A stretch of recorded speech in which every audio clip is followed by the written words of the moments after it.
দাবি দেওয়া আদায়ের লক্ষ্যে আপনাদের ঐক্যবদ্ধ হতে হবে। আপনাদের মধ্যে মতের পার্থক্য থাকতে পারে, আপনাদের মধ্যে চিন্তা পার্থক্য থাকতে পারে, বিভিন্ন সময় কোনো বিভেদ থাকতে পারে, কিন্তু শ্রমিকের স্বার্থে আপনাদের এক অভিন্ন থাকতে হবে। শ্রমিকের স্বার্থ হলে আপনাদের ঐক্যবদ্ধ থাকতে হবে, তবেই আমরা শ্রমিকদের সমস্ত দাবি দাওয়াগুলো পূরণ করতে পারবো।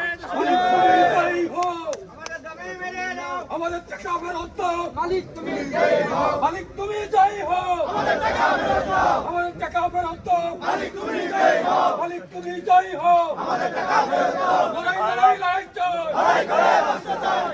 সংগ্রামী ভাইরা, আমরা জাতীয়তাবাদী দল জনগণের জন্য রাজনীতি করি, জনগণের স্বার্থে রাজনীতি করি। আমরা আজকে আপনি এখানে এসেছি ভোট চাওয়ার জন্য নয়, আমরা এসেছি আপনাদের সুখে দুঃখে আপনাদের পাশে থাকার জন্য।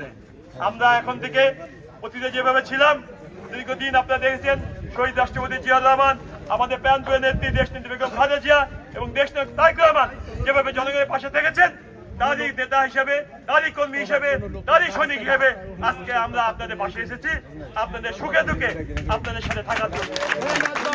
যতদিন পর্যন্ত আপনার দাবি আদায় না হবে, যতদিন আমাদের শ্রমিকদের সমস্যার সমাধান না হবে, ততদিন পর্যন্ত আমরা জাতীয়তাবাদী দল, জাতীয়তাবাদী শ্রমিক দল আপনাদের পাশে থাকবে ইনশাআল্লাহ। এই আশা প্রত্যাশা ব্যক্ত করছি এবং সে প্রতিশ্রুতি দিয়ে আমি আমার বক্তব্য শেষ করছি। সুস্থ থাকবেন, সুন্দর থাকবেন, আবারও আপনাদের সাথে দেখা হবে সুখে এবং দুঃখে, বিপদে এবং আপদে।